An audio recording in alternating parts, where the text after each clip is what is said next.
Hi everyone, and welcome to Dynamic Digital World CES show. Today is day 2 of CES, and it's coming up on 9 o'clock here in the UK, so I'm afraid cut-off point has been reached for awesome new news related to the future of technology. There shouldn't really be a cut-off point, but apparently there is. So, yeah, that's kind of a bummer. Anyway, let's get started, and we're going to jump straight into some mini announcements. We got a few mini announcements today, to be fair. There is an Intel announcement, which I will go over in a while, which is big depending on how you see it, but we don't know. So, let's start with kind of some of the small things. So, YouTube videos with hashtags in them now have their own dedicated sections. So, basically, you have a hashtag on your YouTube video, and someone clicks on it, it will then take you to where that hashtag is. If you recognise it, welcome to Twitter or Instagram. Those are two places I definitely know that works. Probably happened on Facebook, I wouldn't know. I'm not a huge Facebook user. Android 12 could add option to hibernate unused apps to free up storage. In the latest story of who steals more features, Google or Apple, Google has stolen the hibernation feature from Apple. I believe it was in the previous version of Android, users were given the option to have apps be, I can't remember now, deleted, but the data would be kept and they would still have title on their home screen. This hibernation feature seems to be very similar.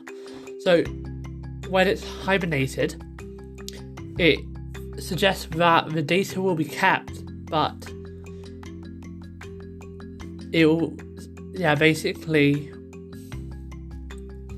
some of the space that was already occupied will be freed up. Now, we don't know how much that means, whether that's the amount of the application actually takes up itself and the data is the only thing that stays on device, or whether it simply compresses the app into a, say, zip or tar format. We don't know, we will have to find out, but we're not sure when it will come out, but we believe it could be Android 12. XEA does also speculate that in Android 12 it could see compression. So XEA speculates that it is going to be slightly different to Apple's feature, and we will instead see compression of the APK file itself as well as other app resources when the system had determined this is ready to hibernate. So that's a good thing to see as a kind of idea. Apple, for those who don't know, they basically have it that it kind of deletes the application itself but keeps the data. So this would definitely be very different. In other Android news, I actually missed this back in November. The Android runtime is likely to become a mainline module within Android 12. This is basically one of the most important parts of the Android OS.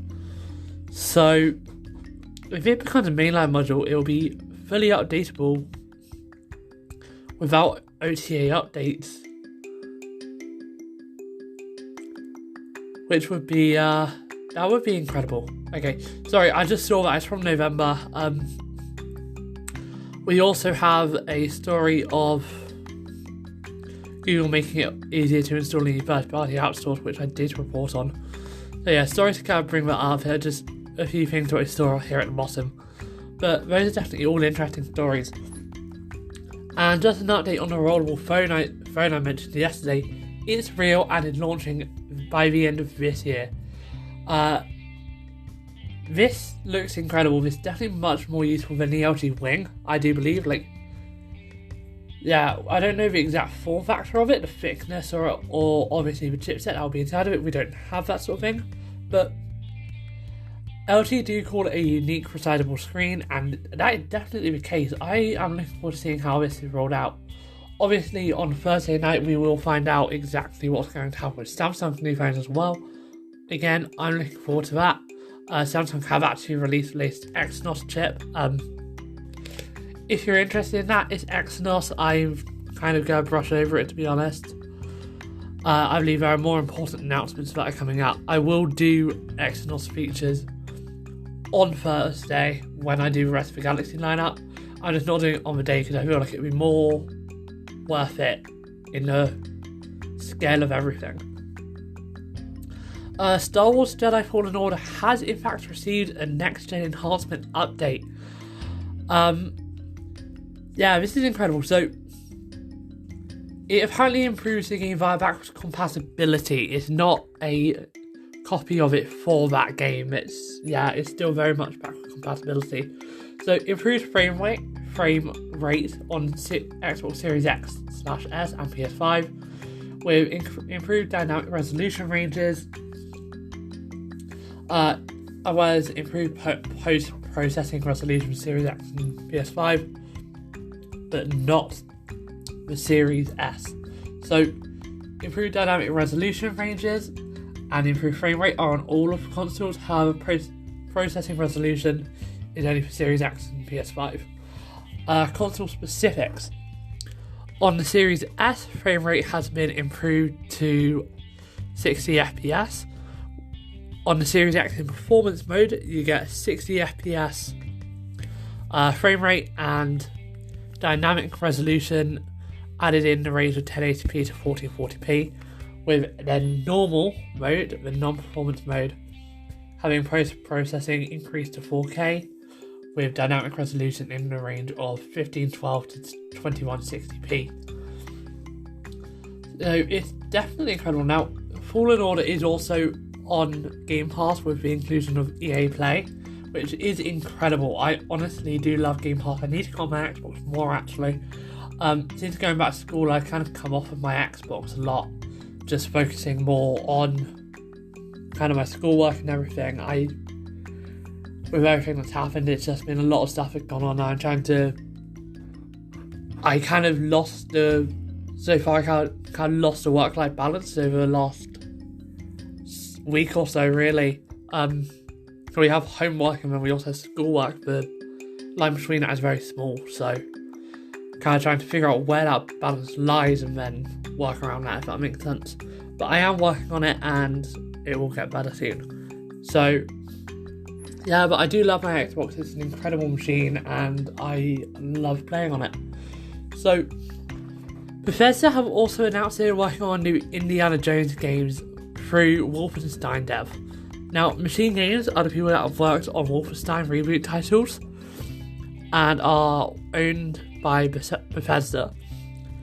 Now, it's going to be very incredible to see this, and it will be executive produced by Todd Howard in collaboration with Lucasfilm Games, who do own the rights, kind of the rights to it. And Lucasfilm Games, by the way, is a new kind of overall brand for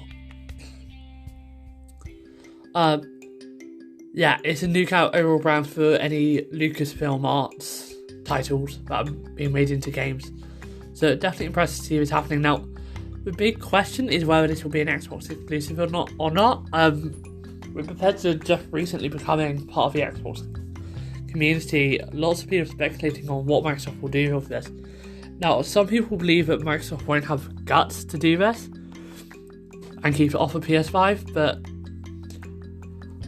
I think I could see it definitely being an Xbox exclusive timed for a year.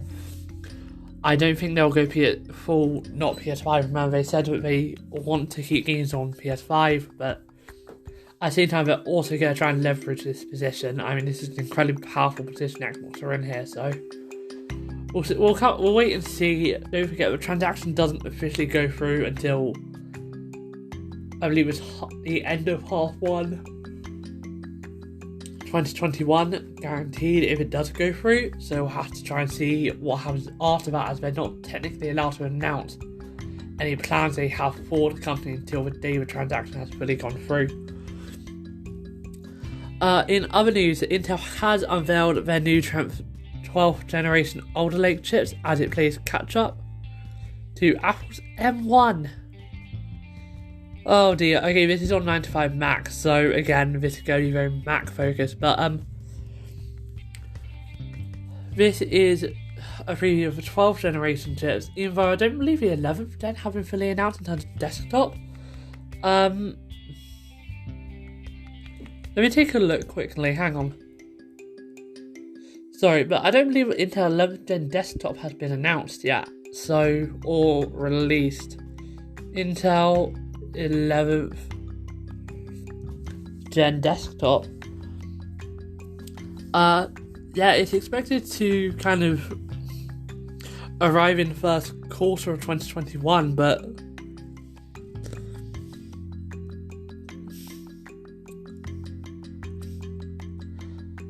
yeah, I don't know. I can't tell really. This is a very confusing story. So, yeah, this is the first gen desktop chip. But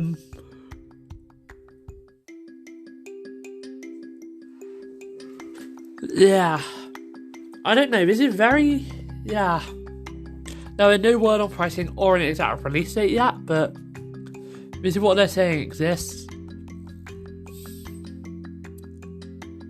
But it's still on 14nm chip. It's 14nm chip, same as expected. So Intel had done a very different thing than I'd expect the company to do in their position, but they're also teasing their 12th gen chips when they haven't even fully revealed and released their 11th gen chips. I'm not actually going to report on this, to be honest. I can't report on a company announcing a 12th gen chip when their 11th gen chips haven't even been announced. All we know is it will utilise something similar to ARM's Big Little technology, which is a high rate of both high performance and high efficiency cores, apparently, and they are laptop and desktop TVs, and consumers should expect to get their hands on them in the second half of this year.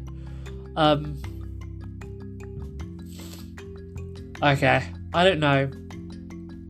Apparently, it will use an improved version of 10nm super thin process. Very interesting to see that happening. Yeah, I mean,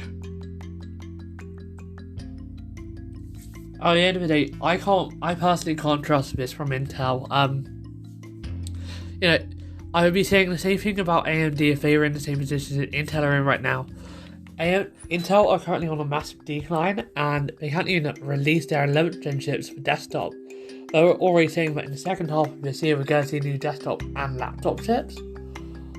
I personally don't see this, but I guess we will find out.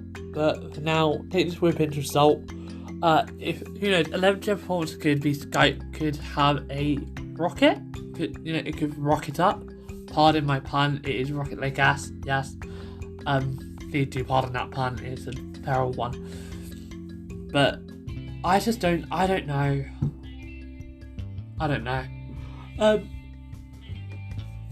In other news, ASUS have updated the Zephyrus G14 and G15 with new AMD and Nvidia chips coming in quarter 1 2021.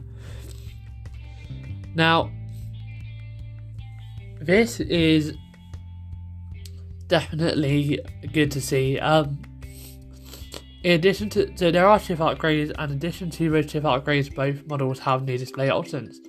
The G14 comes with a 144Hz panel.